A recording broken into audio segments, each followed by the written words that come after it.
ঈদ উল ফিতরে মুক্তির পর থেকে সারা দেশে দারুণ আলোচনায় রয়েছে ঢালিউড সুপারস্টার শাকিব খানের cinema Prince once upon A time in Dhaka. দেশে সর্বাধিক প্রেক্ষাগৃহে মুক্তি পাওয়া এই ছবিটি শুরু থেকেই দর্শকদের মধ্যে ব্যাপক আগ্রহ তৈরি করেছে। মুক্তির ৫ দিনের মাথায় কিছু জটিলতা কাটিয়ে অবশেষে সিনেপ্লেক্সেও শো পেয়ে শহুরে দর্শকদের কাছেও আলোচনার কেন্দ্রবিন্দুতে উঠে এসেছে প্রিন্স। তবে প্রিন্স নিয়ে দেশ জুড়ে উন্মাদনা চললেও থেমে নেই শাকিব খান, বরং তিনি ইতোমধ্যেই মনোযোগ দিয়েছেন তার পরবর্তী বড় প্রজেক্টে।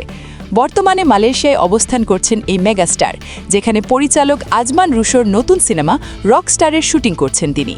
ইতোমধ্যে ছবিটির কয়েকদিনের শুটিং সম্পন্ন হয়েছে। বিশেষ চমক হিসেবে ২৮ মার্চ শাকিব খানের জন্মদিনে প্রকাশ করা হয়েছে রকস্টার সিনেমার ফার্স্ট লুক, যা ইতোমধ্যেই ভক্তদের মধ্যে কৌতূহল বাড়িয়ে দিয়েছে। নির্মাতা আজমান রুশো জানান, এই সিনেমায় শাকিব খানকে একেবারে নতুন রূপে দেখা যাবে, একজন আধুনিক রক মিউজিশিয়ান হিসেবে যিনি নিজেই গান লেখেন এবং কম্পোজ করেন। তিনি আরও জানান, প্রায় ২৭ বছর কেরিয়ারে এই ধরনের চরিত্রে এবারই প্রথম অভিনয় করছেন শাকিব খান। চরিত্রটিকে বাস্তবসম্মত করে তুলতে শুটিংয়ের আগে কয়েকদিন অনুশীলন করে গিটার বাজানো শিখেছেন তিনি। নির্মাতা দাবি করছেন, গল্প, নির্মাণশৈলী এবং চরিত্র উপস্থাপনায় রকস্টারে থাকবে ভিন্নধর্মী চমক। সিনেমাটির চিত্রনাট্য লিখেছেন আয়মান আসিফ স্বাধীন। প্রযোজনায় রয়েছে জনপ্রিয় প্রতিষ্ঠান সান কমিউনিকেশন, যারা এর আগে মনপুরা ও হাওয়ার মতো সফল সিনেমা উপহার দিয়েছে।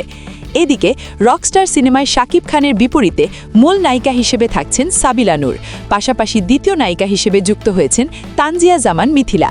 সব মিলিয়ে একদিকে ঈদের প্রিন্স দিয়ে দর্শকদের মাতাচ্ছেন শাকিব খান, অন্যদিকে নতুন লুক ও ভিন্ন চরিত্র নিয়ে রকস্টারের মাধ্যমে আবারও চমক দিতে প্রস্তুত হচ্ছেন তিনি। এখন দেখার বিষয়, এই নতুন অবতারে দর্শকদের কতটা মুগ্ধ করতে পারেন ঢালিউডের এই মেগাস্টার।